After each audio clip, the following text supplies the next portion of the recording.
welcome everybody to another episode of the Gotta Be Legend podcast. This is episode 4. Today is November the 13th. The 13th. It's a Wednesday, 2019. And of course, we are accompanied by SHIB on episode 4. Episode 4 of the Gotta Be Legend podcast. It's been a while, but we do have a lot to go over today, right? Because, it's been a big gap since the last one. But then again, that gives us more to talk about today. Yeah, so, absolutely. Where do you want to start? I mean, how's everything been, by the way? Everything's been good, man. I just feel like in terms of making a podcast, everything's been kind of breakneck speed over the past, 2 months. There's been people are starting to ruminate on the announcements that we've heard from Riot Games, Blizzard Games, the release of things like Death Stranding, the continued support of Call of Duty, just things that we're going to be touching on today, right? But the way that those announcements came out, it's just that people are now starting to consider the impacts on their respective industries, right? And when we saw Riot Games a couple weeks ago, about a month and a half ago, I want to say, do their 10th anniversary stream, they announced, I want to say, how many did we see? 1, 2, 3, 4, 5, 6 or 7 projects, right? And some of the updates that they were planning to their existing products, like League of Legends proper and Teamfight Tactics, they're already out, right? We're already starting to see them, but we're going to be seeing the repercussions of this stuff for years. We're going to see this going into 2020. Yeah. We're going to see it going into 2021, where those start next gen. Exactly. We're going to have this conversation well into the next gen, and I just want to start there because I feel like when I think about the past 2 months, and it's kind of great that I haven't had a chance to talk about this up until now, it's that you have Riot Games and then you have Blizzard Games, right? You have Riot Games making their move to establish multiple live service games. Right. And then Blizzard has to react to that. They have to come back and they have to say, we already have competition. Our competitors are already one-upping us. And then here's Riot Games, right? Here's this other guy coming in who seems to have all the chops already. They're the old men on the block. Exactly. So it's really interesting to kind of have this timeline that we've just created just by kind of observing. And I just want to look over the impact that we're starting to realize on each of these products. So I think the biggest one is probably Legends of Runeterra, their upcoming card game. And when I think about a card game that doesn't rely on a Hearthstone economy, I just don't see any reason it would fail. Hearthstone's economy is the biggest issue, I think, right now. Never mind that, people hate Blizzard's guts for, the Hong Kong situation, stuff like that went down. Yeah, it's pretty sensitive. It's pretty sensitive, right? And Riot is going to have this immense, foresight in how they have to manage their esports scene. So it's probably going to be a very positive esports scene, and for a very long time they have a lot of dedicated casters, a lot of people who are willing to play. They got Kripparrian, Trump, these big streamers, playing the game already. And one of the things about it is that they're going to get rid of this sort of plague to Hearthstone's competitive scene, which is the amount of money you have to put into it. It's always there. Every single time you log into Hearthstone, you look at the shop, you're going to see it. It's a $60 package. It comes with 50 card packs. It's got guaranteed legendaries. It's designed to set you up, and even then, you're not done spending money. Right. You're just never done spending money on this game. They come out with expansions every other, I want to say 4 or 6 month cadence, and it's starting to get to people. It's starting to become a noticeable issue. The way that you have to spend money to keep competitive with the game. A lot of people make comparisons to Magic the Gathering in that respect, the investment. But I just don't think the game, works. Because if it's like Magic, then it dies. In my opinion, if Hearthstone wants to have to keep you putting into it and keep buying the latest competitive decks, it just dies, because that's the same thing with any other card game. The deck community goes down, they shrink. There's not enough people with enough interest or enough money to really keep going, right? Right. So in comes this Legends of Runeterra game, which is this concept of wild cards, where you can just buy specific cards, or you can earn a currency that can be redeemed for almost any card in the game. Any card in the game. We're not talking, and that's the thing about Hearthstone, is that relative to the rarity of the card, you have to spend more dust, which is their currency that lets you craft the cards, okay? But dust. Yeah, right? So you dust your cards, and you have these diminishing returns, and you got to buy this big meta card, and it's just too much money. So you may as well just go open more packs, right? The wild card works on almost any kind of card. There's tons of cards that you can unlock from the get-go, which is a big thing. You only get I want to say 10 to 15 cards out of a Hearthstone adventure, and even then you got to pay for it. It's unbelievable. The way that they kind of this subtle pay to, like, free to play, but there's so much microtransaction involved that you may as well pay for it. It's starting to show the cracks in their model because it's been so many years where they've been doing that now. Right. And this game, I don't see a reason it would fail. I really don't. They've got the esports talent. They got the name. Exactly. They've got the name. The brand is already there. Like, what's next? Hearthstone is Warcraft. League of Legends. Legends of Runeterra is League of Legends. Talk about big IPs, right? Yeah. Like fuck, Yu-Gi-Oh, Magic the Gathering, other things like that. We're talking League of Legends, biggest game in the world. Yeah. And then, And now they're going to do cards? So, there's no reason it wouldn't work. I have a really positive outlook on it, personally. Yeah, just looking at the way it should be successful. I really don't see any reason that it wouldn't have a success. Yeah. And then they have the other games, League of Legends Wild Rift, which is going to be their mobile and console port of League of Legends. They're reworking the game. Yeah, that's just really smart. It's just smart business, right? They're reworking the engine. It's not going to be crossplay with the PC version. It's going to be like its own thing. It's got a smaller selection of champions. The map is going to be different. Mechanics are going to be changed just to accommodate the control scheme. And I think that's the best way to do it, honestly. That kind of ties in with something I heard about from an investors call on EA, where they're doing Apex Legends for mobile devices coming into 2021 or something like that. Okay. That's gonna be something I saw. And like, to have the exact same game on mobile, on console, on console it works as a first-person shooter, but on mobile is not really compelling. It's kind of like talking about, it's like people don't talk about Fortnite on mobile. Well, people talk about Call of Duty mobile. People talk about Call of Duty, but Call of Duty mobile is its own game, It's its own offering. Right. It's a different thing. And for the record, I've played Call of Duty mobile. I'll give you guys an impression.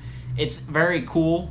It's still got some very strange, very questionable pay-to-win kind of mechanics with their guns, where guns with specific skins have better stats, just outright.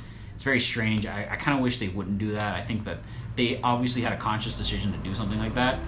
But I think it's going to be a huge hit. The numbers don't lie. It recently hit like 140 million downloads. So I think it's an overall very positive, positive product. We can talk about Call of Duty later. Speaking of Call of Duty, though, speaking of first-person shooter games, they have this Project A FPS coming out, looking in the style of Counter-Strike. Yeah. And then like a little mix of Overwatch, like a little, to me, of course. A lot of people brought up Dirty Bomb from a little while back, which was kind of like this tactical, like urban shooter with like hero abilities. And I agree with that statement. I played a little Dirty Bomb back in the day, and I think I agree with that. But I mean, it'll be successful though. Yeah, it's gonna be huge. Obviously, like I saw, it's gonna help introduce a lot of people that don't know about League of Legends and the characters and the works of Riot into them. Yeah, it's gonna bring FPS is a whole different audience. You know what I mean? There's a whole community. Exactly. And a lot of these pros on Twitter were immediately like, I'm all for it. Counter-Strike is loved. Yes. Call of Duty is loved, but nobody's married to that. Especially with Riot Games behind it. There's so much money here that could possibly be going through this game that nobody's married to the idea of Counter-Strike. You offer somebody a little more money to be playing this Project A thing instead of Counter-Strike majors, I don't see any reason they wouldn't, Oh, it's so popular. It's so popular, It's going to have so much going for it. And speaking of going for it, Project L is a fighting game.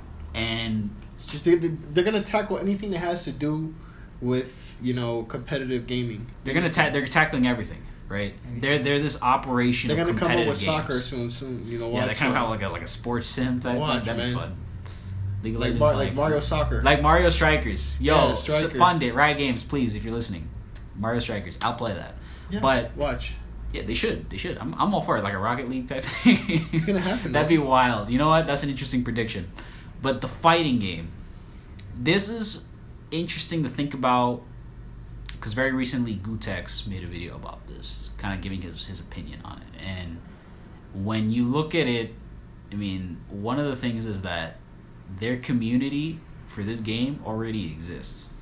This game does not have a name, we don't even know what character. There's 3 characters that we know about. We don't know anything about it, but the community is already there. How do we know that? Because the guys in charge of it manage EVO. Yeah.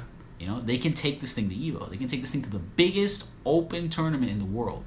And that was something that I didn't really think about until, he points it out. I don't know if anyone's noticed, he says, but EVO is an open bracket. Anybody can go to EVO. These big tournaments that we talk about, the International, League of Legends World Finals, Overwatch World Cup, Right. Those things are closed, right? Blizzard, Riot, Valve, they get to decide who's there. Right. Nobody decides who's there for EVO. They all come up. They all just show up. Everybody just shows up. And it's the biggest thing in the world for gaming. And for that kind of community to exist and for them to be able to leverage that kind of thing, they already have the community there. They just need to put a product out. And I think that's going to be the easy part. And when I think about the game's offering, I just think about what League of Legends is currently, right? So I want to put it this way. What is Project L? It has to be everything League of Legends is. League of Legends has real-time statistics that you can pull from. It has replays. It has highlights. It has a competitive viewing mode, right? It has spectator mode. It has custom lobbies. It has custom tournaments. Okay? It's gonna have all of it then. Yeah, exactly. You can barely name one of these things. It can't go backwards. Exactly. You can barely name one of these things in a modern fighting game that you'll buy for $60. It has decent servers. I won't call them perfect. They have decent servers. They have international support for their game. Mm-hmm. They have rank that works. People have their issues with rank, but they have a ranking system that has been in place for a very long time. Mm-hmm. And not like you talk about a fighting game, they barely have one of these things. But they barely have like three of those things. You could maybe pick five of those things, right? Right. And maybe five of those things, out of three of them barely work, maybe. Yeah, exactly. Or are poorly implemented. Yeah, and then they don't try it again. To me, the hardest part of the game of this development for Project L, because what we saw is like 4 years later that they have like 3 seconds of footage, right? Mm-hmm. But to me, the hardest part of this is not necessarily putting characters together and making the game. I think those guys have people who have characters and designs and models and moves. Yeah. They can make that. That'll probably take them, a couple of months, right? Maybe a year. The hardest part is getting all of that to work in a fighting game. All those system features that I mentioned. Social features. Yeah, all those social features, all the system, making everything easy to do, right? Not like now where everything's extremely difficult for a fighting game, for you to really hop into the action. That's the hard part. That's why we haven't seen much. If that game has crossplay, bro. Oh, yeah. And we haven't even talked about the crossplay situation. I think there's no way that it doesn't have crossplay. It has to. It has to.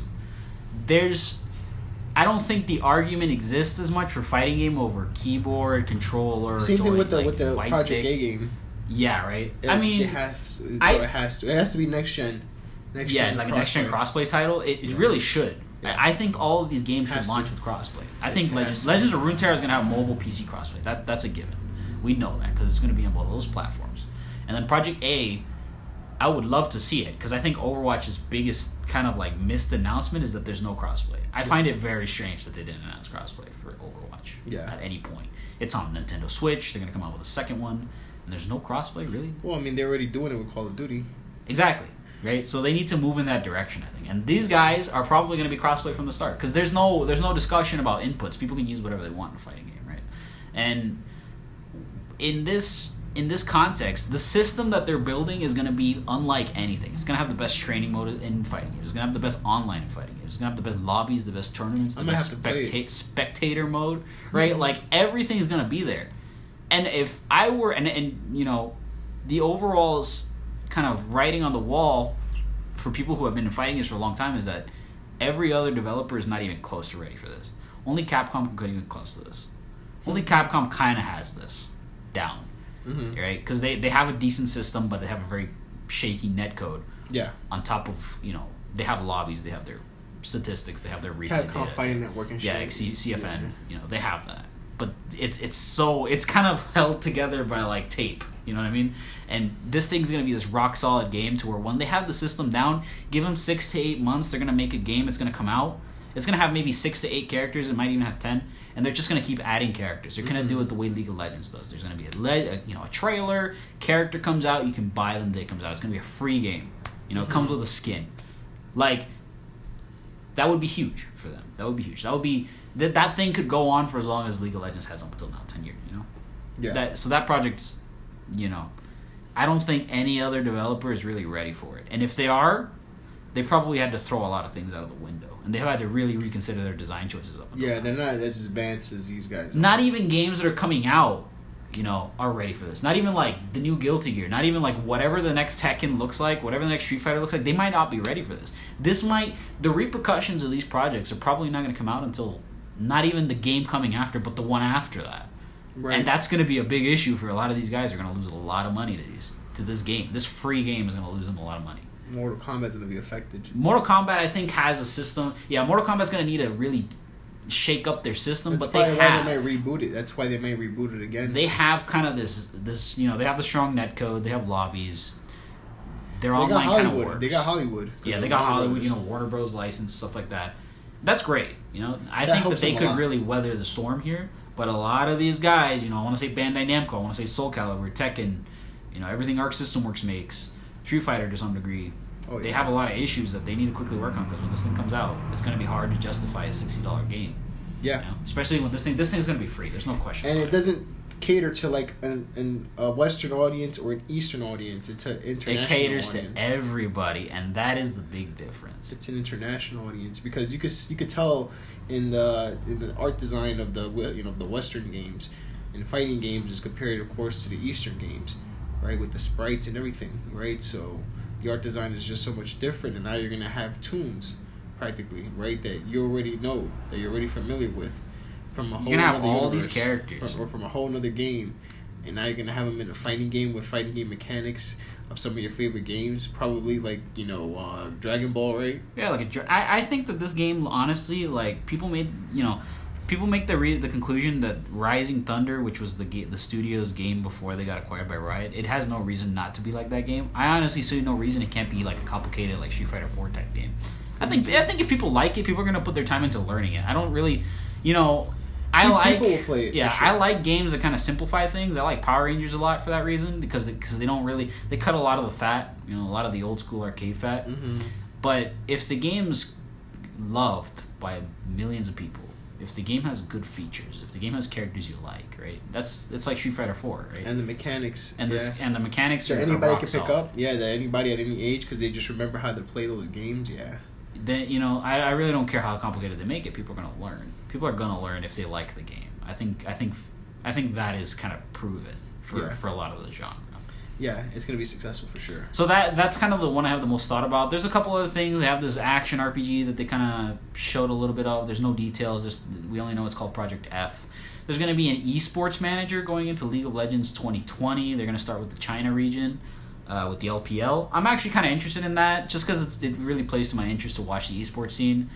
That's never going to stop for them. So they have an animated series that's going to come out at some point. I'm not totally interested in it, but that's just the amount of money. I mean, to me, that's just the amount of money Riot Games handles, right? Like, they can do something like that. Well, they're tackling every major genre of gaming. Every major genre of gaming. I mean, when I immediately saw this, I was like, oh wow, they're Blizzard. They're Blizzard. They want to be Blizzard. They want to change. They want to cut all the fat of the old games. They're not going to do an RTS because RTS isn't big anymore. League of Legends is big, right? So they're going to keep League of Legends and they're going to bring it to console. And like, what else is there? What else is they have? They have Overwatch, so they make a shooter. And then they have Diablo, but they're not really interested in making a Diablo game. So they're just going to announce this fighting game or whatever. And they have a card game because obviously card games are huge, right? So they're kind of refreshing their title lineup, and I think that's just because they want this thing to be rock solid for esports. Every single one of these games is going to have esports. Every single one. Yeah. There's not a game that they're making that they can't make like a circuit for. And that's kind of the thing about like World of Warcraft being a thorn in Blizzard's side, where esports for that game has never really taken off. They support it, and we're going to get to what happened there in a minute. Yeah, and you know what? I think that Project A game is going to destroy Fortnite, bro. Maybe. I mean, I think Fortnite is kind of its own thing. Even though it's its own thing because it's third person, just the fact that now you have a choice, like free-to-play shooters, you mean? Yeah, dude, like it's over. Yeah, like free-to-play shooters don't really have like an option. You have Counter-Strike, but that people who are playing Counter-Strike are already playing Counter-Strike. And a lot of these free-to-play shooter titans have killed themselves. There's no more Dirty Bomb. Paladins is kind of in the trash right now. There's nothing that we used to play, out and out. Now, the biggest shooter right now in the free-to-play space is going to be Fortnite. And I'm interested in just seeing that, and I think that we're going to have this conversation within a year, you know, and maybe the year after that, just because that's how it's going to be. It's going to take over, bro. It's going to take a long time, and I think that's why it took so long to announce it. Yeah, it's going to take over. It's going to take over. It's only a matter of time. So, with that being said, with everything summed up with Riot Games, BlizzCon comes around, you know, right? So, we're all thinking about Riot Games. Everybody, the headlines are out for Riot Games, for all their projects, and then BlizzCon is right around the corner before we know it. Okay? And finally. Finally BlizzCon, right? And they go up on stage, and there's J. Allen Brack, and he makes this apology statement and all that stuff, and nobody cares. Put the games on, right? Yeah. Because the funny thing about it is that, you know, people are quick to forgive for a company like this if they show them something interesting. Yes. You know, I think Blizzard's big issue is that they have a lot of bad PR and not enough product management. Their products don't have enough constant showing. Overwatch didn't really... It took this Overwatch 2 announcement for us to get anything about Overwatch. There's nothing about Overwatch anymore. You know, there's nothing about Diablo 3. There's nothing about Diablo 4. Now there is, right? Yeah. World of Warcraft had a very rough kind of announcement. They kind of announced the new patch out of the blue, and then they, you know, did the announcement for the new expansion. And I just want to go over the announcements that interest us, because a lot of things aren't interesting or straight up omitted. Because, like, I don't want to talk about Hearthstone too much, because I think Hearthstone's offering there was extremely lame. There's an open beta for the new game mode going on. I might check it out myself, but I'm not super sold on anything they have. I really don't think their expansion is going to do anything for them. But, you know, if you're into Hearthstone, you probably have a lot more opinions about it than I do. I'm just talking to you, you know, as an outsider perspective. I've played Hearthstone, but I'm not super interested. And if I'm not interested, then I'm sure a lot of people aren't either. You know what I mean? So the big thing was, for me, in my perspective, what's up with World of Warcraft? And they announced the Shadowlands expansion. And a lot of people who play the game already, or who have been living in the shadow of the most recent expansion, having a lot of negative player reception, were very interested. Because it seems to be playing to the kinds of strengths that we like, and then cutting a lot of fat that looks good only on paper. A lot of the stuff for Battle for Azeroth, the previous expansion, looks great on paper. A lot of what I saw out of people on the internet who just kind of have this general view of this game, they're like, it doesn't look very interesting. There's no new class, there's no new race, there's no new, you know, no new big feature. And I'm like, I actually don't want any of those things. Right. As a World of Warcraft player for many years now, I don't want any of those things that you just said. I just want a good raid content. I want good quality of life changes, decent gear, interesting gameplay, right? And they seem to be doing that. And I don't want to forgive them. I'm not even interested in pre-ordering. I'm not even buying this game day one, for the record. Too much. There's not enough trust for me to really want to spend that kind of money. Right. But they seem to be interested in playing to the strengths of the game, which is the gameplay. And that's kind of the only thing they can do, because Final Fantasy XIV Shadowbringers came out this year and is easily one of the best reviewed games of this year for the story, for the sound design, for the graphics. It's this beautiful and compelling story with a gameplay that only mimics World of Warcraft. It has unique classes, but World of Warcraft could be doing a lot better, a lot easier. So that's what they seem to be doing. They're saying, you know, let's not go too far into the story. Let's not pretend that there's some grand narrative here going on. You guys are going to go into this dungeon. It's a 10-boss raid. You know, you're going to have the endless roguelike type thing. Tower of the Damned is called. It's like a roguelike type thing where you go down, you know, gear doesn't matter. You just play the game and you go up collecting perks along the way, and it's like an endless run. They're keeping it simple. They're keeping it fresh. You know, they throw things into the gameplay mix, but they don't want to really push things that they can't sell, you know, because World of Warcraft is a 15-year-old game, okay? And a lot of the stuff that exists now exists in engines that just weren't around at the time, you know. When I play Final Fantasy, I get to see these cutscenes with wide cinematic shots. I get to see great, you know, expressions on all the characters. I get to hear all the voice acting, and you know, it's not that World of Warcraft couldn't do these things. It's that it's too old. There's too much money involved for them to really want to do that. Right. So when you need to make money really quickly because they're in a bad spot with Battle for Azeroth, they have to play to their strengths instead of, you know, try to shore up their weaknesses. Right. I'd like to see them do it someday, but I don't think they ever will, honestly. And overall, I'm interested in seeing what the day one reception is. I want to see the game being played day one, but I'm not totally interested in playing it day one. Okay. I really don't think I'm going to lose too much on it. But strong quality of life changes, a lot of good gameplay. I'm interested in seeing how they bring back the classes. I'd like to do an overall breakdown separately, just because there's a lot of things I'm seeing on the internet, especially from like Wowhead and stuff like that. There's just this endless thing. So it'd be nice to do a breakdown. But I think a lot of things are still only on paper until the public test realm starts updating and they start showing us a little more of what they've got. So right now it looks like a pass. It looks like a pass until it doesn't look like a day one, is what I'm saying. It's not a pre-order. I've seen people pre-ordering day one. I've seen people, I apparently there's like a thing where it's like if you pre-order the game, you get like an exclusive armor set, but you have to grind for like 4 hours just to get it. I'm like, you guys are ridiculous. You guys will pay $60 for anything, dude. Yeah. And I'm like, and when I see stuff like that, I'm like, you guys are so pathetic. But I mean, to each their own, right? But I'm not totally interested. I don't think it's gonna switch a lot of people who've already moved. And then there was Overwatch. Yeah. What do you think? I think Overwatch 2. I think Electric Overwatch Boogaloo. 2 should have been an expansion to the first. Yeah, it should have just been a patch called Electric Boogaloo. Yeah, whatever you want to call it, Ultra Overwatch. Ultra Overwatch, Ultra whatever. Street Fighter Overwatch. Yeah, Turbo. something like that because it's the same dead. thing. And it was dead. Overwatch, And it was dead. Yes, Overwatch was dead. So, making a new game, making people pay $60 for. I'm gonna hit you with a theory. What? Okay, you know how it's like a $60 game that you have to buy? What if they do like Call of Duty where you have to buy like a new game every year? That's what I thought. Well, they're not gonna do it every year. I was thinking that. I was Overwatch? like, is this like Call of Duty? They're not gonna do it every year like with Overwatch, like Call of Duty. They're not gonna do that. But it's a strong. what they're gonna do is just gonna slowly add features that they could just easily add on top of the game that's already out. Yeah. Right, and it's not gonna be every year. It might be every other year, or every 3 years, perhaps. Every 2 years, maybe, like a season. Yeah, like they'll have the seasons and all these other things. Right, they have the competitors doing that, so they have to do something like that too. Right, so that's gonna stay as a footnote, as something that they need to do, but you don't need a new game for that. You see what I'm saying? Like, right.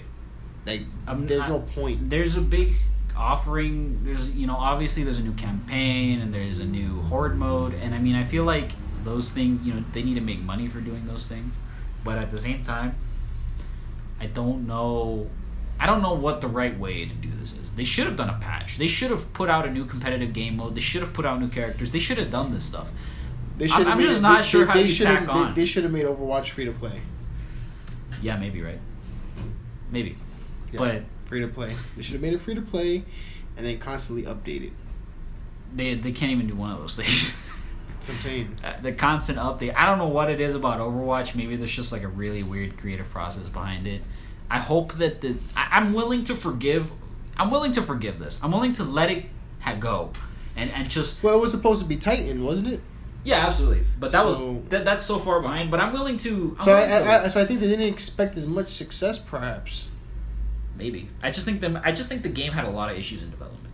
Okay, and I'm willing to forgive them for this. I'm willing to let them do this, and as long as the game, if $60 is what you guys want for constant updates, for a better cadence of updates, a better quality of life, all right, fine. If that's what you want, if Blizzard's like, all right, guys, we need $60 from everybody, because if not, we can't do updates. It's not what they want. It's what they're gonna get charged. Because when people get the content, they're gonna realize this. It's not worth it. Exactly.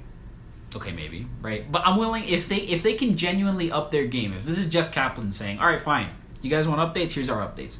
And then we're going to add tons of new games, and we're going to offer you tons of different ways to play the heroes.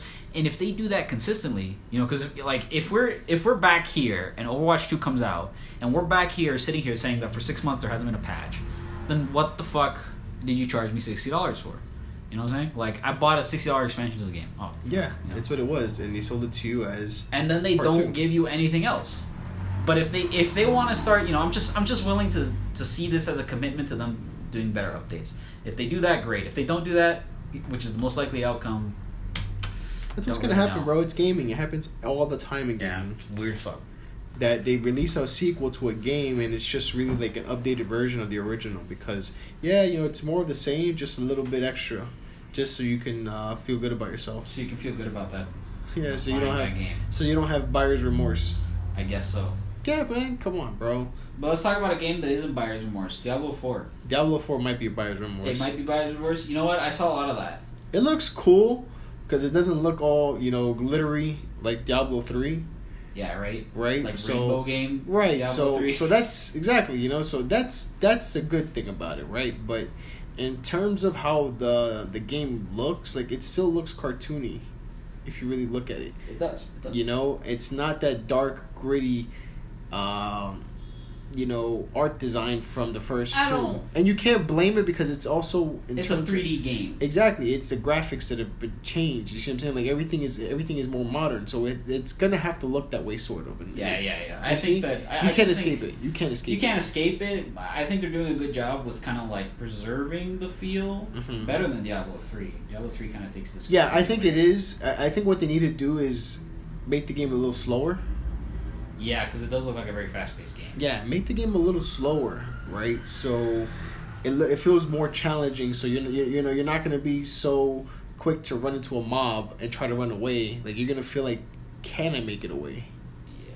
You see? Yeah, I'm interested in the shared world kind of thing. Apparently, so what they're gonna do is you play the campaign for a zone, and once it's completed, then it opens up to the multiplayer, and then you see people around the world. There's going to be world bosses. There are going to be activities that you can do once you complete the campaign. Right. It's interesting. I'm kind of lamenting the loss of an offline mode for that game. I mean, Diablo 3 was always online too. Yeah, I guess. So I kind of wish that it didn't have to be that way. I'm not sure. That's just gaming now, man. Yeah, you can't. It's you can't get over it, man. You have to buy a full price. And D3 was one of the first ones to do it too. Yeah. So you can't get you can't. I'm a little concerned they're gonna try to go really like MMORPG on it and just kind of have like tons of like progression systems that they put in and then take out, and like there's never gonna be like a solid gameplay core. I don't know. I just hope that whatever they're doing, please don't steal ideas from the Warcraft team. Don't do it. Just do your own thing. Don't listen to those guys. I don't know. I mean, it's been 7 years since Diablo 3? I think it was 2012 it came out. 7 years, something like that. So, it's nice always to see a new Diablo game. Of course, Diablo 3, it was successful, but it did have its downfalls, especially at the beginning with the auction house. With the game. With the color palette of it, right? The game, how bright it was, But at the end of the day, I think Diablo will still have its base, and it's pretty large actually. It's a huge base. Yeah, people are very interested in seeing it return. So I think it's gonna be good on consoles actually. Yeah. Because I had Diablo 3 Reaper of Souls for PS4, and it was good. It worked well. And some people actually enjoyed it. It didn't have that... it felt more arcadey in a way. Yeah, like an arcade style. Yeah, and it was good. It was good. For a Diablo game on console, very impressed. So, for Diablo 4 to also be available on consoles, I think... yeah, it's going to be on console. I think it's going to be a success. I think a lot of people are going to enjoy it. I think it might even be a little bit more enjoyable for people on the console, actually. Yeah. Because of the controls that they have, the tank controls. Yeah. But I think the PC, it's gonna be tricky, man, because there's so much writing on this game. Yeah.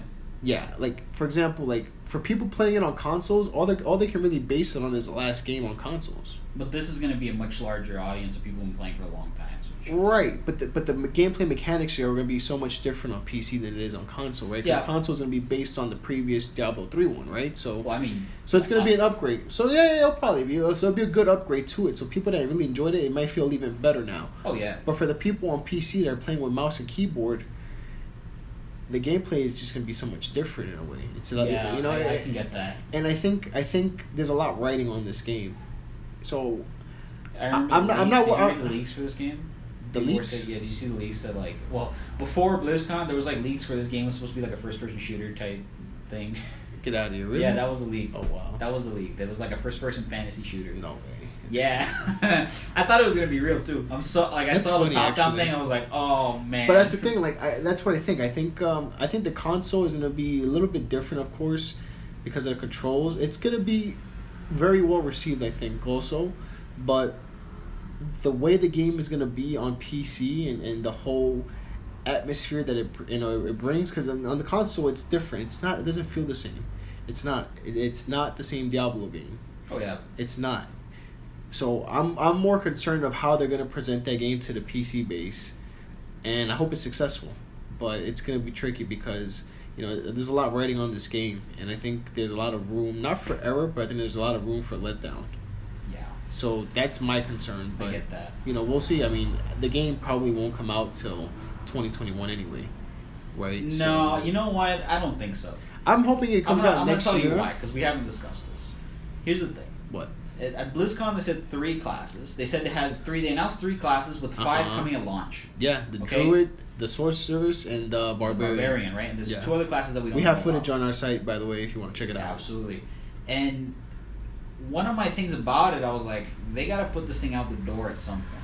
Because the game directors were very weirdly wording it, how they're interested in next gen, but they're not having that conversation yet, is what they said. Right. And if that's true, then this thing has to come out next year, because the PS5 and Well, it said it's coming out for PS4 and Xbox One. Exactly. So that thing has to come out next year. This is what I think. It has to start next year. I think if they could, it would be smart to publicly release that demo that they had at BlizzCon. Publicly release it so people can get a feel for the game and they can get feedback. Here's what I think. If 5 classes is very little, okay? For a Diablo game, right. Yeah, it's a decent, it's a great selection. It's right. But the game's offering, here's what I'm trying to say.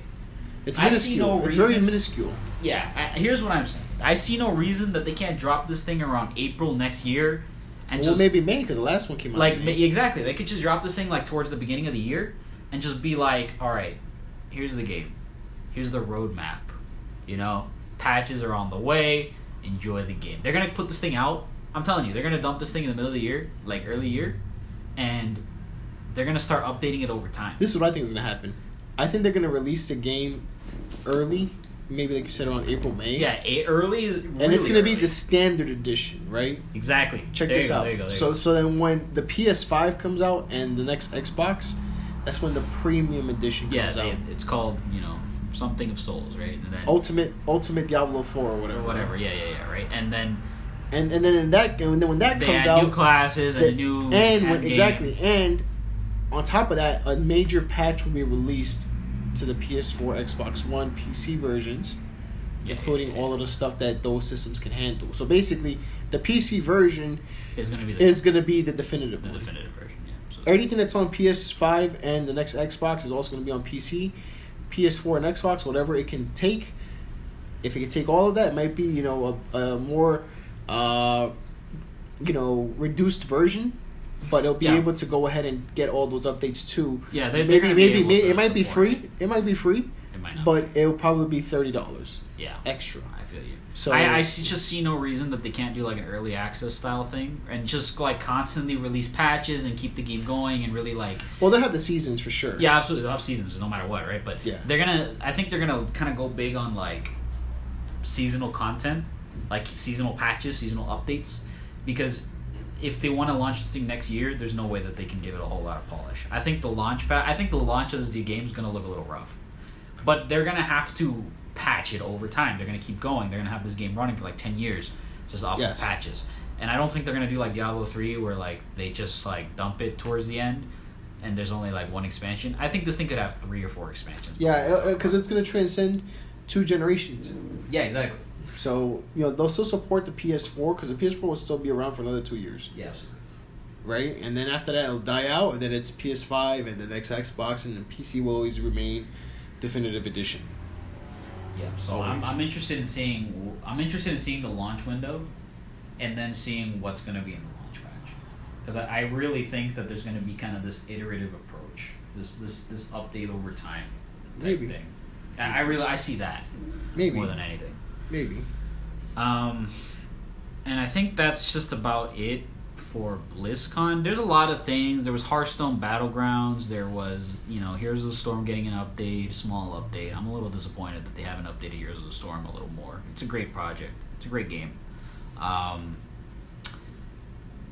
StarCraft has a new co-op commander, and that's it. Nothing on the StarCraft front. A lot of weird leaks coming out, supposedly saying that StarCraft was going to get like a spin-off shooter type thing, like a Gears of War centered type competitor, is what we were reading about. But there's really no indication of that being the case. I just want to see. I'll believe it when I see it, is what I'm trying to say.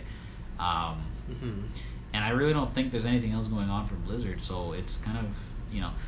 Diablo 4 is obviously a strong offering. Overwatch 2 is likely to bring a lot of people back, just the most hardcore people, but I don't think it's going to sell huge. I don't think it's going to bring in fresh players, is what I'm trying to say. I don't necessarily see this as a reason. It won't have the same impact as the original. Yeah, the original was a huge thing. I just don't see this being a big thing. And then World of Warcraft Shadowlands, like I said, not terribly interested. It's probably not going to bring back people who are like playing other games now. Like people who are not playing World of Warcraft are probably not going to keep playing World of Warcraft for this reason. Like, if you're like me and you've been playing other MMOs in the meantime, I'm not sure you're going to be sold on it. But, like I said, I think this game, anything coming out of World of Warcraft will need to stand the test of time. Because remember, Battle for Azeroth got good reviews. And when did that come out? Like a year ago. See, look how fast. It got, yeah, exactly. They had to get rid of that. Like, if I look up Battle for Azeroth Metacritic right now or something, I'm going to see that the game was well reviewed, but people hate it. People hate it. They don't like it. It doesn't stand the test of time. It's not what the players want. Here you go. 86% PC gamer. 79% Metacritic. It's just not good enough. The players have to deal with it over and over and over again, so that 79%, it just means the game's not fun. As opposed to like a very strong Final Fantasy 14 offering where you got like 10 out of 10 game reviews and people still love it. So yeah. I want to see where they go with it. I'm willing to give it a chance, but maybe not the first chance. So let's put BlizzCon to bed. Yeah. Right? And you wanted to talk about the biggest game to come out this year, the biggest thing to happen in gaming. Can y'all guess what it is? No? It's the biggest thing. Think about all the games that have come out this year. And then think about Death Stranding. Tell me about Death Stranding. Give me your opinion. I think Death Stranding is a farce. That's what I think. Yeah, I think... You've been throwing a lot of words at me. What does that mean? A farce. It's not what it's meant out to be, I think. Not what it was supposed to be? Yeah, I think it's not a proper representation of where gaming should go. Yeah, you think so? Right. How do you think it's going backwards? Well, because... I'm very interested in picking your brain about this because you don't like it. Well, because what gameplay do you really have besides balancing boxes and, fighting, dudes in suits and, these different forms of energy, right? It's very lackluster in that way. I understand Kojima's intention was to go ahead and make an interactive movie, right? Even though games are considered to be something like a movie. But I think he played a little bit too much Heavy Rain, and I don't think he played enough Heavy Rain because it's nothing like that. Yeah, I think he. I think he played a lot of Heavy Rain to think that he could do something better. No, I think if he played Heavy Rain, he would have made a game like Heavy Rain, and people would have liked it. but he's Kojima. He's never gonna do something like that. He's just he's absolutely sticking to his guns. Out of the whack. Third-person action game, right? So I think it's a disappointment because. The investment of time, yeah, I understand, you want your product and your project to be considered art, and that's fine. But when you're talking about a game that cannot justify you continue to play because of the gameplay just to see how the story unfolds, I mean, you're asking a lot. You're asking a lot.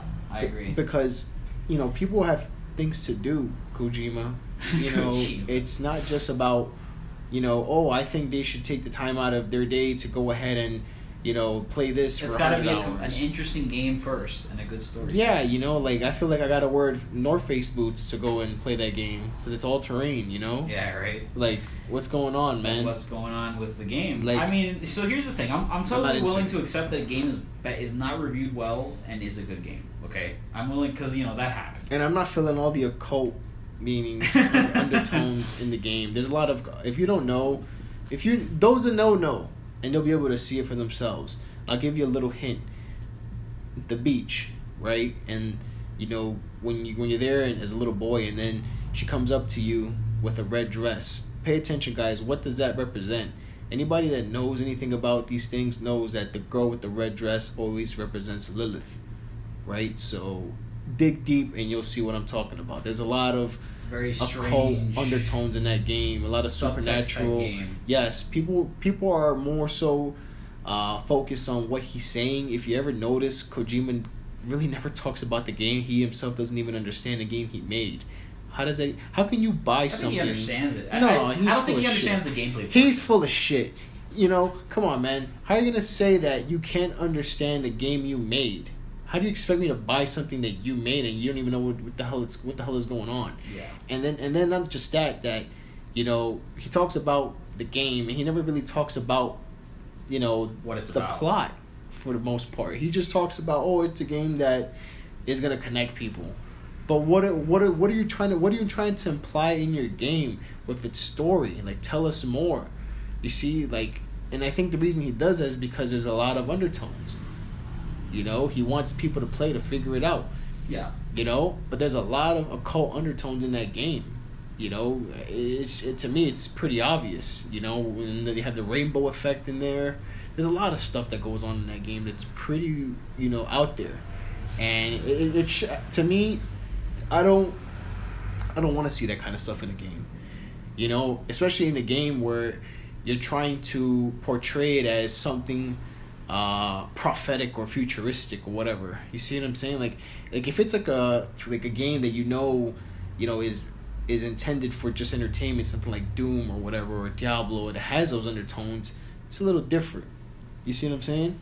But a game that you don't make it so, like, it's not in your face. There is occult symbols in that game, but it's not so in your face, so it's very subconscious is what I'm trying to say. Okay. It runs in that game, right? And there's a lot it's part of its DNA. Exactly. It's in its undertones. It's there. If you pay attention, it's there. And I think Kojima's in over his head.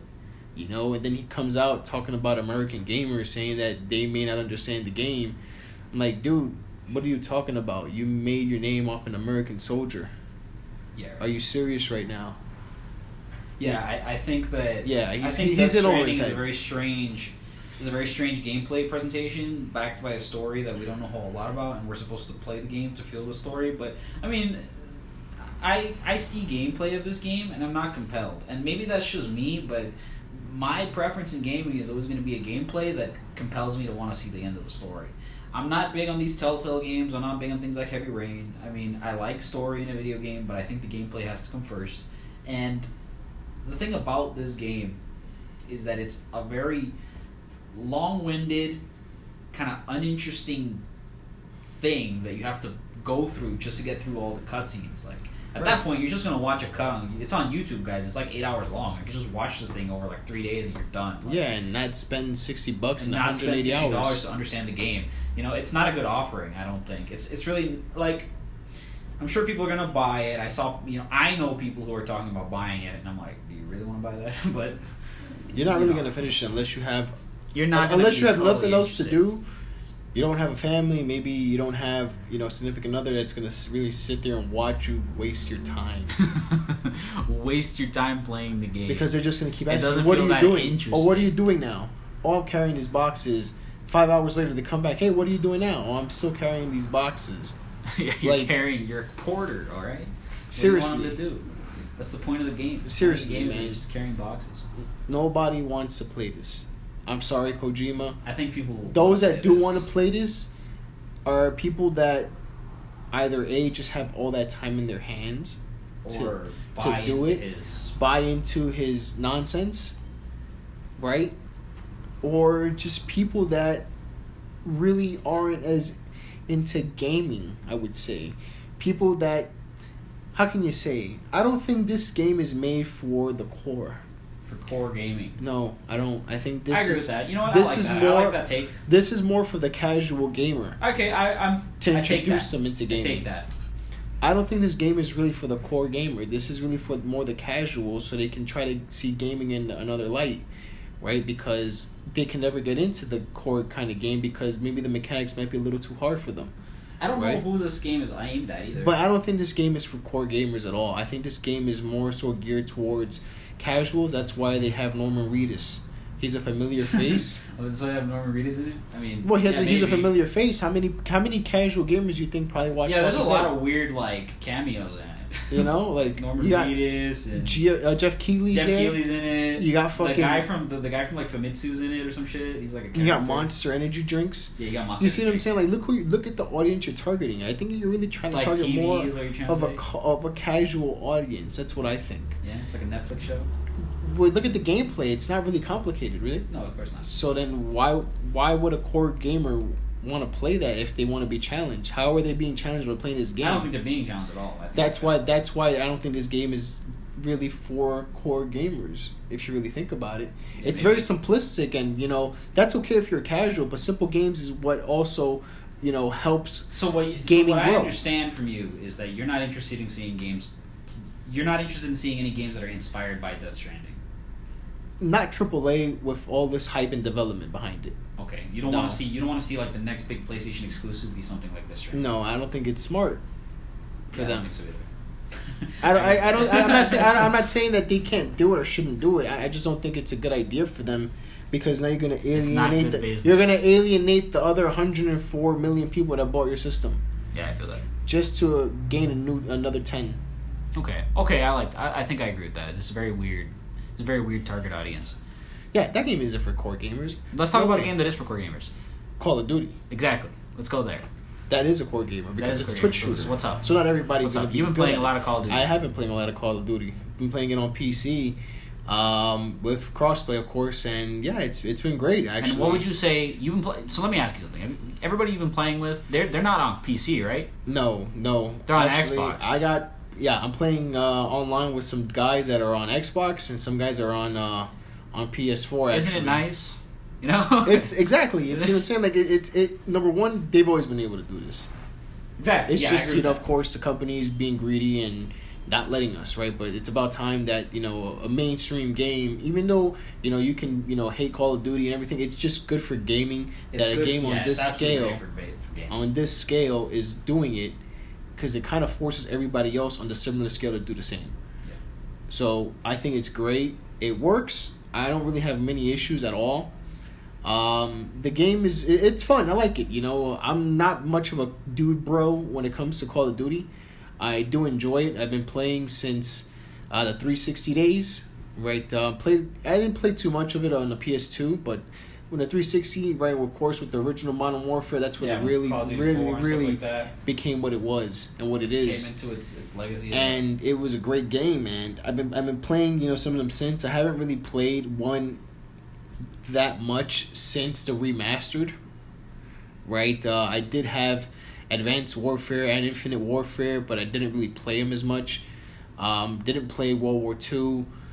Played Ghosts. Didn't play many of the Blops either. But I think it's heading in the right direction. It's heading in towards the direction of realism, more so like Battlefield. Tactical field. Yes, because I always tell you that it's like a Counter-Strike type. Yeah, format. And the way it feels, it kind of gives you that Battlefield feel. Yeah. And I think that's a good thing. I think it's a positive thing. It keeps it fresh. And of course, Ground War is very new. I don't really like it too much. I think a lot of people have issues with Ground War. I think it's very bland. There's not enough going on. Yeah, but it's the first time they do it, so that's cool. Next time around, if they choose to incorporate a mode like that, I do need to see an improvement. I do need to see something that can compete with Battlefield because right now it can't. That's not happening. But it's definitely a good addition. It's a nice step in the right direction. But overall, the game is really fun actually. Right now, I've been playing the Shoot House. Yeah, Shoot House. 24/7. So I think that's fun. Actually, the map is pretty cool. Been playing quick play, of course. Haven't really gotten into the campaign yet. Right, still playing online. We are playing with RTX on. With ray tracing, right in 2K, right, 1440p, and I don't have any issues, right, running on RTX 2060. Intel i7 7700K at 4.2 gigahertz and 16 gigabytes of RAM, 3200 megahertz. But we're running a Zotac RTX 2060, 6 gigabytes, and it's an AMP edition, and it runs fine. 60 frames, fine. 60 frames, 2K ray tracing on. Yeah, you can definitely game, and that's just a glimpse into what's gonna happen next gen, right? If you want a glimpse right now, it's gonna be ray tracing for sure, right? Probably ray tracing at 4K, 60 frames, and if you want to get a glimpse of how that's gonna be, you can do that already, right? Yeah. So, check right now, out. of course, the only way to do that is through PC, right? To enjoy, a glimpse into the graphics of next generation. Yeah, to enjoy, the little, upgrades. Well, not little upgrades, but they're little aesthetic upgrades, I would call it. It doesn't really do anything for the gameplay, but it definitely is noticeable. So I don't want to give it too much because it's still growing, but I'm sure come next gen, it's really going to be something that's going to impress a lot. Let me ask you something. You think this game's coming out on next gen? You think, right? No, I don't think so. No, you think so? No. What do you think they're going to do for the next one? Because I mean, I don't know. That's a point of discussion. Because think about it. The only reason, if it did, is think about the timing. The only thing I would do if I'm Activision is if no, you know what? You can't release another Call of Duty game. You can't release another Call of Duty game next year. Then you have to run with it and then give it a 2-year hiatus, just like Battlefield. Yeah, maybe. Well, I think I'm looking at this the wrong way. Let's say this thing comes out. What do we think PS5, Xbox is? Like holiday 2020? Next year for sure. Holiday 2020. Yeah. Let's talk about it. Okay. Then forget what I said. This thing would come out in October of next year, whatever the next one is, and it's going to be on the next gen. Yes, if they have one planned, yes. So that would be like an October launch for the next consoles. Probably September, October, just like September, this time. October, right? Just like this time, yeah. Yeah, right. I think the next consoles will be out around maybe Thanksgiving. Yeah, probably. It would be pandemonium if they did it Black Friday. That'd be crazy. I don't think it'll be that crazy, but Call of Duty, it looks great. Honestly, I really enjoy playing it right now with the ray tracing on, RTX on. It's definitely noticeable, right? So, if you have a card, definitely go ahead and go into your settings, get that game, get a glimpse into what you're going to be seeing in the next few years, right? Yeah, right. And I think the game is heading in the right direction. It's got a really good following right now. People are very happy to have a reimagining of the original Modern Warfare. I think people are glad to have OG Call of Duty back. Exactly. I think I'm glad that I live that I'm back in the days where Call of Duty is an urban tactical shooter. Right. Maybe not tactical, like an urban themed Twitch shooter. What the fuck was Call of Duty doing for the last 4 years? I don't know. They were going to space and all kinds of crazy stuff. They were going to space. They were going to World War II, and I mean that's fine, but it doesn't feel like right. They were doing too much. They were doing too much, and now I think they've gone back to basics, and I think it's a step in the right direction. So, that's great. We'll see what happens, and of course, next gen, with PS5 and an upcoming, Xbox console. But speaking of, PS5, it's been rumored, right, that the games are going to be coming in an SSD cartridge, right? That'd be so SSD crazy. drive. I don't know what that was supposed to. I don't know. I mean, I think it just makes sense. I really think it's possible, absolutely, because the size of these games are going to be huge. I just worry about huge. Cost. I mean, don't be surprised if it's $80 a game. Yeah, right. Don't be surprised, or even maybe a little more. Because I mean, but I think $80. Call of Duty has 170 gig install size or something like that. Yeah. And then it goes that's only install space. It goes down to 90 or something like that. Yeah. But that's so massive. You know what I mean? To download it first. Just absolutely. to download it, just to store it. The day one patches that come out. These games are quickly increasing in size like nothing we've ever seen, and we're all just kind of slowly upgrading our. I don't think people are going to be very excited about this at all, because it's new proprietary hardware that they have to go ahead and use. I think if somehow, some way, Microsoft can maintain things on a disc, they may have a good shot next gen, because people are always weary to try out new hardware, new formats, new standards. So what happens if you drop this disc, or this hard drive? What happens if you get it wet somehow. Yeah, I don't know what happens. I'm not very convinced that it's a good idea. It might be the only alternative Sony can think of right now, and that's what I'm afraid of because, they're riding the wave, and if PS5 is as successful as PS4, then it's game over. Yeah, for sure. There's no coming back. I mean, right now they're about 10 meters from the finish line, and Microsoft isn't even halfway through the marathon.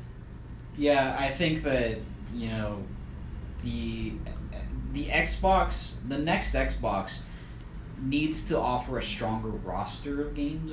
I think they need to go back to their core and really start selling like a good online experience with a better game selection and a stronger, Well, this is what I think. I just think the bang for your buck is not there. No, Xbox. And what I think Sony's gonna do, because they already started with the PS Now. Remember, they lowered the price and then they had a 50% increase. Like a game streaming is where you're gonna go at.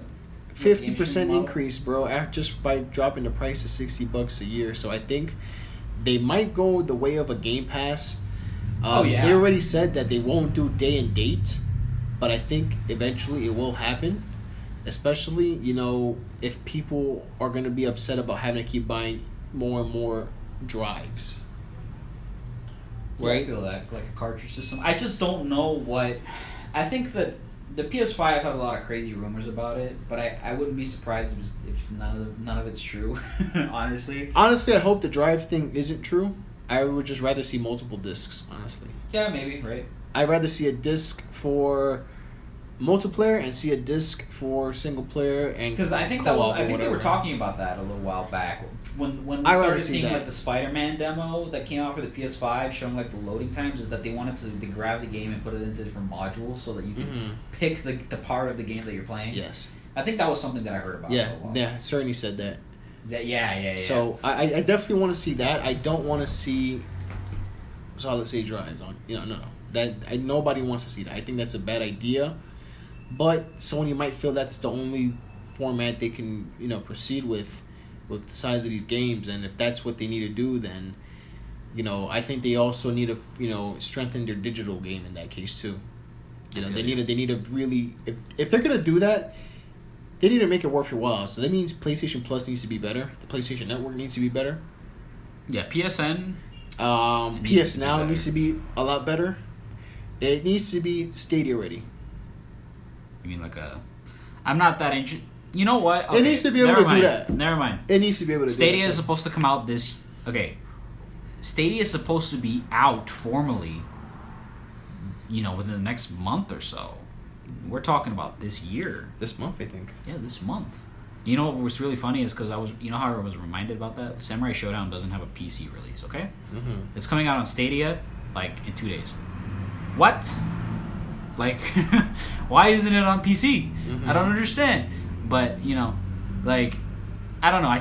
It does feel like that console, well, Stadia's not a console, but the service has fallen off to the wayside, mostly because there hasn't been like a big game to come out recently that's like, oh, but we're going to be on Stadia too. There really hasn't been anything like that, right.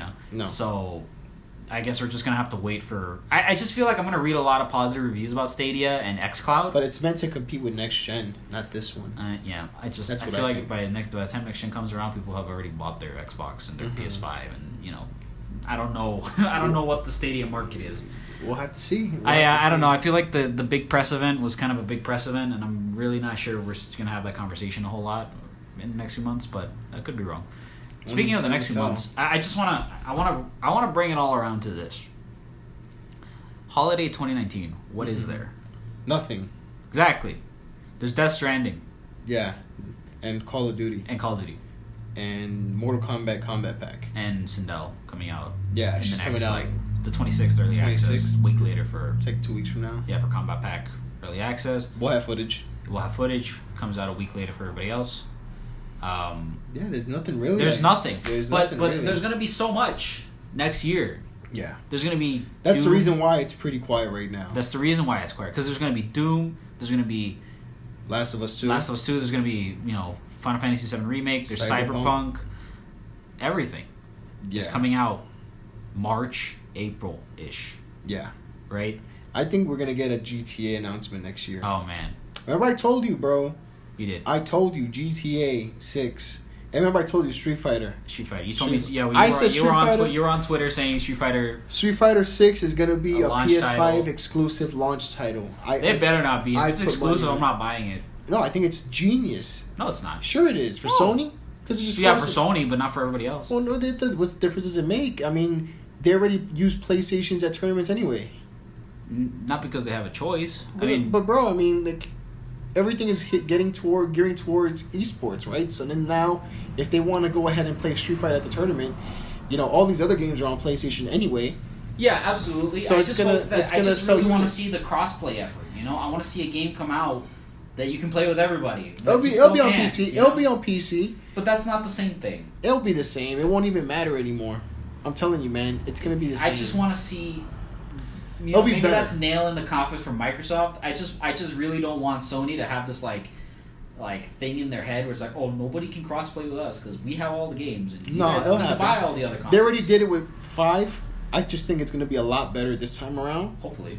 And it's gonna be exclusive to PS5 in the console sphere. Would suck. And I think it'll be a launch title. I need Marvel vs. Capcom. And I would not be surprised if Rockstar somehow announces that GTA 6 would be a time exclusive. I don't think it's going to be a console exclusive. I can see it being a timed exclusive and having all these... It's going to be console exclusive. That shit's not coming to PC for like 5 years. Yeah, right? And well, at least on the next Xbox, right? Yeah, right? But I think it'll go the way of what, Sony did with Activision this time with Call of Duty, because if you look at the numbers, bro. Yeah, there might be timed exclusive content, but I think that Grand Theft Auto is above everything in terms of like exactly. That's what I'm saying. Like, the best way to get it onto the system as a time exclusive is like with Destiny and with Call of Duty. That this generation Sony had that. So the best way to play the game was through their system. Yeah, okay, I agree with that. So that's what I think Sony is gonna do. Sony, of course, is not gonna tell Rockstar, no, you can't put the game. You can't put the game on Xbox. No, it's gonna be on Xbox, but we're gonna give you money to make it the best place to play or whatever. So you get all this content early, everything early. I'm telling you, look at the numbers, dude. GTA 5 was end title for PS3. Okay, agreed. And it was successful. Yeah. And through all of that, we're talking about 2013, 2014. As soon as the PS4 came out, within a year, I think, it got remastered. And it's been successful. Yeah, they brought it out to, there was like a headline where things have been still selling like millions of copies. That's what I'm telling you. That's what I'm telling you. The next GTA is going to be so massive that it's going to be like Sony would be foolish not to offer something to Rockstar and Take-Two to get timed exclusive. I feel like Take-Two and Rockstar are just so massive that it's going to be weird. Well, it's just like Activision. Activision's so massive, and yeah, okay, fine. And they did it, You got me. And they got more money than them. I don't know. I looked it up. Yeah. Yeah. You sure? Yeah. Right. I'll take your word. So I haven't looked it up. It's Activision, dude. They've been around since like the 70s, man. Yeah, I agree. I'm just saying that like Activision's business nowadays is. I think Sony would do it if they did that along with Street Fighter. I mean, that you have two titles right there. Oh, one that controls the fighting game community, and another one that is probably the number one online game. Dominates the world. So I think that's a real possibility, but we'll have to see, right? We won't know until maybe middle of the year. Yeah, I don't know. But by E3 next year, we'll already know. Next year we're gonna pull the trigger. We'll already know, and then of course, like we were saying, this holiday season there really isn't much going on. Of course, there'll be your normal Black Friday specials at Target, at Walmart, Amazon, right? GameStop, Best Buy, all your major retailers will definitely have sales. I did see a report saying that the PS4, the standard, is going to go down to $150. Holy shit! So there's going to be a lot of good deals out there, and I'm sure you'll see Death Stranding on the sale, or in the sale bin by that time. I do think so. I think it might go down. Yeah, absolutely. Maybe $10, $20. Yeah, for sure. Okay, I'll give it a $20. Same goes for Call of Duty. Mortal Kombat 11, of course. A lot of games you'll start seeing in the sales bin. Star Wars is going to come out also. Star Wars, we haven't even talked about it. That one's coming out. A lot of hype for that. So that might even get a sale bin because it would just move units, right? So it'd just be a smart thing to do. Even though it's a new title, it'd just be pretty smart. So that's coming out. Also, for those of you that are into sneakers, let's talk about one of the cult classics. Probably the most important release or the biggest release is finally happening. December 14th, right, is the target date for the Air Jordan 11 Retro Bred, the black and red colorway. The colorway Jordan wore during the 95-96 season, right, when they won the 4th title with the Chicago Bulls. So the black and red Air Jordan 11 is coming out, very hyped. That's probably going to be a sneaker of the year. Even though it is going to be a general release, there will be a lot of pairs made. It will sell out. For sure, it's going to sell out. It's just a classic. I mean, it's the most classic bread colorway besides, the Air Jordan 1, right? So this is going to probably be sneaker of the year easily, just because of what it represents, the time. It's going to come in its original box, right? The original box style. So a lot of people are going to be really excited. So, aside from that, we just want to give a shout out to the rest of the Gotta Be Legend crew, right? Everybody that's there with us, right? Minimum Pain, right? Void. Shout out to Void Virago, who's out there. I know she's been very busy. The Living Void cosplay group, Minimum Pain, obviously. We've been, you've been playing a lot of Call of Duty with people out there. A lot of people that we're glad to have them. Yeah, Next Gen 720. Shout out to Z. Shout out to Dan D also for having us join him on his YouTube channel, right? In his gaming channel. The guy's a sneaker, YouTuber, right? He does sneaker reviews and he does some pretty funny videos sometimes too. And he's just started doing the gaming channel, and he's allowed us to go ahead and be there with him during a stream. So shout out to him. Everybody, Next Gen, like I said, the Broadband Bullies. Shout out to our friend Sephiroth. And that's pretty much it for today. That's pretty much it. I want to say that this conversation could rapidly change. Everything we've talked about could turn itself on its head within the next few months. Mm-hmm. But I want to say that the coast is kind of clear going into about February, March of next year. Yeah, there's nothing really going on for the next few months. And I think that's going to be it.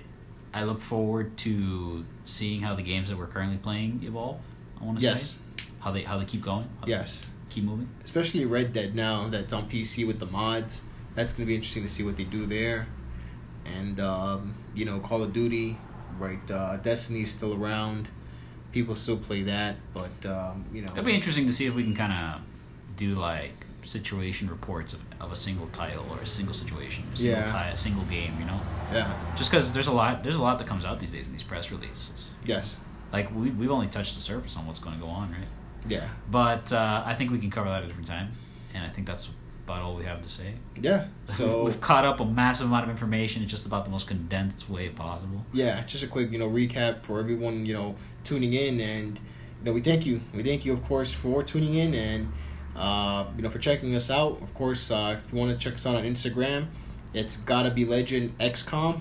On Twitter, right? It's Gotta Be Legend, same as Twitter, Facebook. On YouTube, right? Gotta Be Legend as well.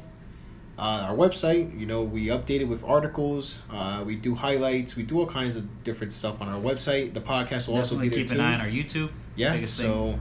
www.gottabelegend.com. Check us out and follow us on social media so you can go ahead and see what we're up to. When it comes to gaming, sneakers and even sports, right? So and if you've got a take, if you've got something you want to say about anything we talked about, feel free to tell us, because as much as we think about it, because we think about this stuff a lot, right? And we try to see the other side of these things, mm-hmm. but there's so many markets, there's so many audiences these days that.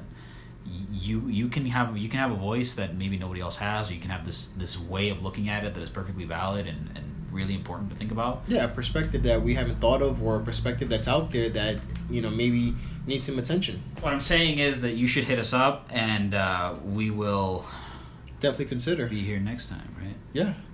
All right. So until next time, this has been Aliens, and SHIB for Gotta Be Legend podcast, episode 4, holiday 2019. Holiday 2019 going into 2020. And yeah, until next time, guys. Thanks for tuning in.